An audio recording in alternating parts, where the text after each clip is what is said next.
Assalamualaikum warahmatullahi wabarakatuh. Nama saya Raffi Aditya Pradana. Saya dari kelas XHK nomor absen 27. Kali ini saya akan menjelaskan tentang sejarah menuju kemerdekaan Indonesia. Yang pertama, kedatangan bangsa Jepang ke Indonesia. Tujuan utama penduduk Jepang datang ke Jawa adalah untuk menyusun dan mengarahkan kembali perekonomian peninggalan pemerintah Hindia Belanda dalam rangka menopang upaya perang Jepang dan rencana-rencananya bagi ekonomi jangka panjang terhadap Asia Timur dan Tenggara. Tujuan utama ini mengarahkan kebijakan-kebijakan pemerintah militer untuk menghapuskan pengaruh-pengaruh Barat di kalangan rakyat Jawa dan memobilisasi rakyat Jawa demi kemenangan Jepang dalam Perang Asia Timur Raya. Untuk menarik hati rakyat, Jepang membuat propaganda yakni Sendebu, meliputi 3A, Jahaja Asia Nippon, pelindung Asia Nippon, pemimpin Asia Nippon, kemudian mengangkat orang-orang pribumi dalam berbagai pemerintahan yang prinsip turun-temurunnya dihapuskan, kemudian menetapkan wilayah-wilayah Vorstenlanden sebagai keji atau daerah istimewa. Tanggal 7 September 1944 mengeluarkan pernyataan bahwa Indonesia akan diberikan kemerdekaan di kemudian hari. Pernyataan Koiso tersebut kemudian terkenal dengan sebutan Janji Koiso. Awal persiapan kemerdekaan oleh BPUPKI. 1 Maret 1945 mengumumkan dibentuknya Badan Penyelidik Usaha-Usaha Persiapan Kemerdekaan Indonesia atau bisa disebut BPUPKI untuk menyelidiki, mempelajari, dan mempersiapkan hal-hal yang terkait dengan masalah tata pemerintahan guna mendirikan suatu negara Indonesia merdeka. BPUPKI melaksanakan sidang pertamanya pada tanggal 29 Mei sampai 1 Juni 1945. 28 Mei 1945 diadakan upacara pelantikan dan sekaligus pembukaan sidang yang pertama di gedung Chow Sang In. Yang pada zaman kolonial Belanda, gedung tersebut merupakan gedung Volksraad dari bahasa Belanda, semacam lembaga Dewan Perwakilan Rakyat Hindia Belanda di masa penjajahan Belanda. Dan kini gedung itu dikenal dengan sebutan Gedung Pancasila. Tujuan sidang kali ini membahas bentuk negara Indonesia, filsafat negara atau Indonesia Merdeka, serta merumuskan dasar negara Indonesia. Sidang kedua dilaksanakan pada 10 Juli sampai 14 Juli 1945. Sidang ini membahas tentang wilayah negara kesatuan Republik Indonesia, kewarganegaraan Indonesia, rancangan undang-undang dasar, ekonomi dan keuangan, pembelaan negara, pendidikan dan pengajaran. Kemudian dibentuknya Panitia 9. Panitia 9 adalah panitia yang beranggotakan 9 orang yang bertugas untuk merumuskan dasar negara Indonesia yang tercantum dalam Undang-Undang Dasar 1945. Panitia 9 dibentuk pada 1 Juni 1945. Adapun anggota Panitia 9 sebagai berikut. Yang pertama Insinyur Soekarno sebagai ketua, yang kedua Muhammad Hatta sebagai wakil ketua, yang ketiga Ahmad Suparjo, yang keempat Muhammad Yamin, yang kelima Wajid Hasyim, yang keenam Abdul Kahar Muzakir, yang ketujuh Abi Kusno Cokro Swijoso, yang kedelapan Haji Agus Salim, yang kesembilan A.A. Maramis.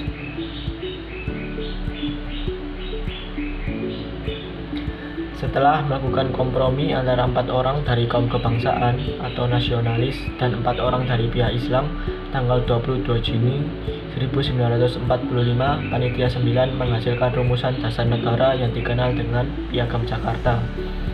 Pada saat penyusunan Undang-Undang Dasar, pada sidang kedua BPUPKI, Piagam Jakarta dijadikan mukadimah atau preamble.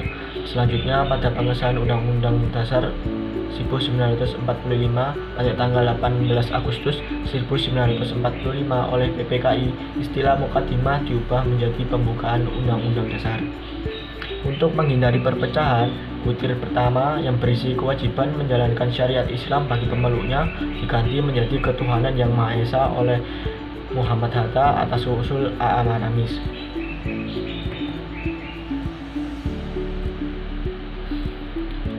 PPKI terbentuk pada 7 Agustus 1945. PPKI melaksanakan sidang pertamanya pada tanggal 18 Agustus 1945, yakni untuk membahas tentang yang pertama mengesahkan Undang-Undang Dasar 1945, yang kedua memilih dan mengangkat Presiden Insinyur Soekarno dan Wakil Presiden Muhammad Hatta, yang ketiga tugas Presiden sementara dibantu oleh Komite Nasional sebelum dibentuknya MPR dan DPR. Sidang kedua pada tanggal 19 Agustus 1945 membahas tentang membentuk 12 kementerian dan 4 menteri negara, membentuk pemerintahan daerah Indonesia dibagi menjadi 8 provinsi yang dipimpin oleh gubernur.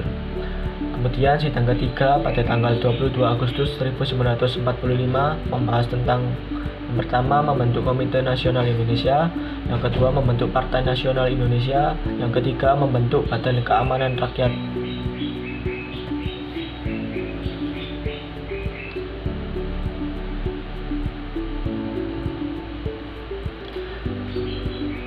Dan selanjutnya detik-detik menjelang proklamasi kronologis tanggal 6 dan 9 Agustus 1945 Nagasaki dan Hiroshima dibom oleh sekutu. Pada tanggal 15 Agustus 1945 Jepang menyerah tanpa syarat terhadap sekutu. Pada tanggal 16 Agustus 1945 terjadi peristiwa Rengas Dengklok.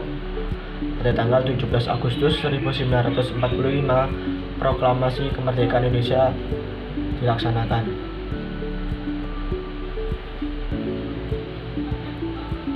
Peristiwa proklamasi. Perundingan antara golongan muda dan golongan tua dalam penyusunan teks proklamasi kemerdekaan Indonesia berlangsung pukul 2-4 dini hari tanggal 16 Agustus 1945.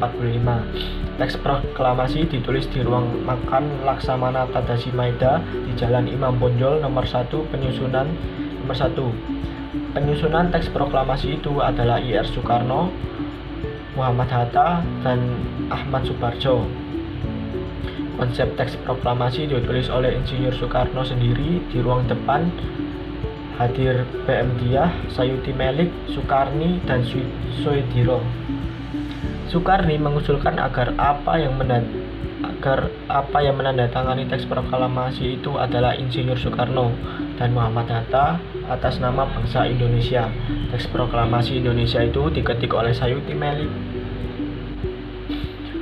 Pagi harinya, pada tanggal 17 Agustus 1945 di kediaman Soekarno, yakni di Jalan Pegangsaan Timur 56, telah hadir antara lain Suirjo, Wilopo, Gafar Pringgodikto, Tabrani, dan Trimurti. Acara dimulai pada pukul 10 dengan pembacaan proklamasi oleh Soekarno dan disambung pidato singkat tanpa teks. Kemudian pengibaran bendera merah putih yang dijahit oleh Ibu Fatmawati. Pengibaran bendera dilakukan oleh Latif Hadriningrat dibantu Suhud, disusul dengan sambutan oleh Suirjo, yakni selaku Wakil Wali Kota Jakarta Pusat saat itu, dan Muwardi selaku pimpinan pelopor. Pembacaan proklamasi itu disebarluaskan di seluruh dunia dengan diiringi iringan lagu Indonesia Raya. Sekian penjelasan dari saya tentang sejarah menuju kemerdekaan Indonesia. Jika ada salah kata atau pengucapan, saya minta maaf. Wassalamualaikum warahmatullahi wabarakatuh.